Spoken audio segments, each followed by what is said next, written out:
కర్నూలులోని sports authority of India శిక్షణా కేంద్రాన్ని ఉన్నపళంగా తరలించడంపై స్థానికుల నుంచి తీవ్ర వ్యతిరేకత వ్యక్తమవుతోంది.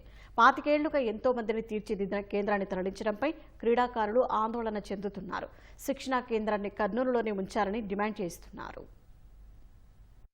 వెనుకబడిన రాయలసీమ ప్రాంతంలో జాతీయ, అంతర్జాతీయ స్థాయి క్రీడాకారుల్ని తీర్చిదిద్దారన్న లక్ష్యంతో స్పోర్ట్స్ అథారిటీ ఆఫ్ ఇండియా 2001లో కర్నూలులో శిక్షణా కేంద్రాన్ని ఏర్పాటు చేసింది. నిరుపేద, పేద వర్గాలకు చెందిన క్రీడాకారుల్ని చేర్చుకుని తర్ఫీదునిచ్చింది. ఇందులోనే వసతి గృహం సైతం ఉండడంతో ఎంతో మంది విద్యార్థులు ఇక్కడ అడ్మిషన్లు తీసుకుని హాస్టల్లో ఉంటూ క్రీడా శిక్షణ తీసుకుంటూ చదువుకునేవారు. మొదట్లో hockey, basketball, football, taekwondo, handball క్రీడలకు శిక్షణా కేంద్రంలో ప్రాధాన్యత ఇచ్చారు. 2005లో కోచ్ల అసమర్థత కారణంగా హాకీ, బాస్కెట్బాల్ క్రీడల్ని తొలగించారు. పూర్తి స్థాయిలో క్రీడాకారులు ఉన్న ఫుట్బాల్ను సైతం ఎత్తేశారు. తొలగించిన క్రీడల్ని తిరిగి పునరుద్ధరించాలని ఎప్పటినుంచో క్రీడా సంఘాలు కోరుతూనే ఉన్నాయి. సాయ్ కేంద్రంలో శిక్షణ పొందిన ఎంతో మంది క్రీడాకారులు జాతీయ, అంతర్జాతీయ స్థాయిలో అద్భుత విజయాలు సాధించారు. మెరుగైన ప్రదర్శనలతో చాలా మంది స్పోర్ట్స్ కోటాలో రాష్ట్ర, కేంద్ర ప్రభుత్వ కొలువులు సాధించారు. ఇప్పటికీ 40 మంది విద్యార్థులు ఇక్కడ హ్యాండ్బాల్, తైక్వాండోలో శిక్షణ తీసుకుంటున్నారు. కొన్ని నెలల క్రితం సాయి కేంద్రాన్ని నిపుణుల బృందం పరిశీలించింది. క్రీడాకారులు ఉంటున్న వసతి గృహం శిథిలావస్థకు చేరుకుందని, ప్రత్యామ్నాయ ఏర్పాట్లు చేయాలని ప్రభుత్వానికి నివేదికలు పంపింది. కొత్త భవన నిర్మాణానికి 50 లక్షల రూపాయల్ని కేంద్రం మంజూరు చేసింది. బెంగళూరుకు చెందిన ఓ సంస్థకు నిర్మాణ పనులు అప్పచెప్పారు. భవన నిర్మాణం పూర్తయ్యే వరకు అవుట్డోర్ స్టేడియంలో ఉన్న మల్టీపర్పస్ భవనంలో ఉండాలని భావించారు.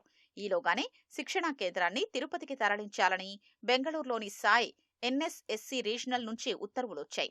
దీనిపై క్రీడాకారులు, క్రీడా సంఘాలు ఆందోళనలు నిర్వహిస్తున్నాయి.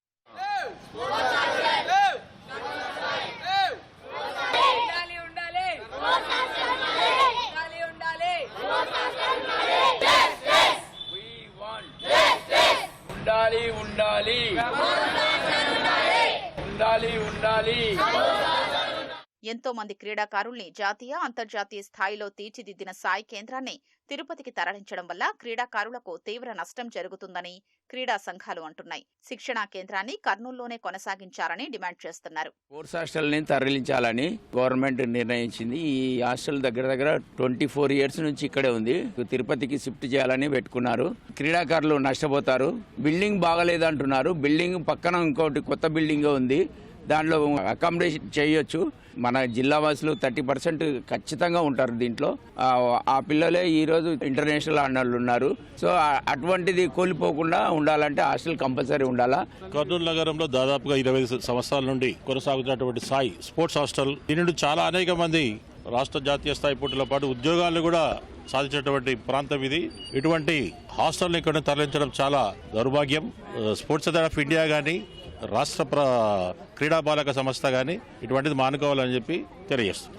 సాయి హాస్టల్ని కర్నూలు జిల్లా నుంచి తొలగియడం చాలా దౌర్భాగ్యం. ఎందుకంటే పేద పిల్లలు కూడా ఇక్కడ ఉన్నారు. ప్రతి గ్రామం నుంచి వచ్చి చబక్ తక్ర, taekwondo, boxing, kick boxing different గేమ్స్లో ఇప్పుడిప్పుడే రాణిస్తున్నారు. తిరుపతికి వెళ్ళిపోతే ఇక్కడ స్పోర్ట్స్ కర్నూలు జిల్లాలో ముందుకు రాకుండా తక్కువ పడిపోతుంది. మా అందరి తరపు నుంచి మా స్పోర్ట్స్ అథారిటీ కర్నూలులోనే ఉంచి దీన్ని బిల్డింగ్ చేయాలి. అవసరమైతే ఇంకొకటి కూడా మీరు అక్కడ ఏర్పాటు చేసుకోండి. ఇక్కడ బిల్డింగ్ లేకపోతే కూడా తయారు చేసి అన్నిటి కూడా మాకు ఇవ్వాలని మా విన్నపము. రాయలసీమ ప్రాంతాల్లోని క్రీడాకారుల భవిష్యత్తు కోసం సాయి కేంద్రం కర్నూలులోనే ఉండేలా స్థానిక రాజకీయ నేతలు, రాష్ట్ర ప్రభుత్వం చొరవ తీసుకోవాలని క్రీడా సంఘాలు కోరుతున్నాయి.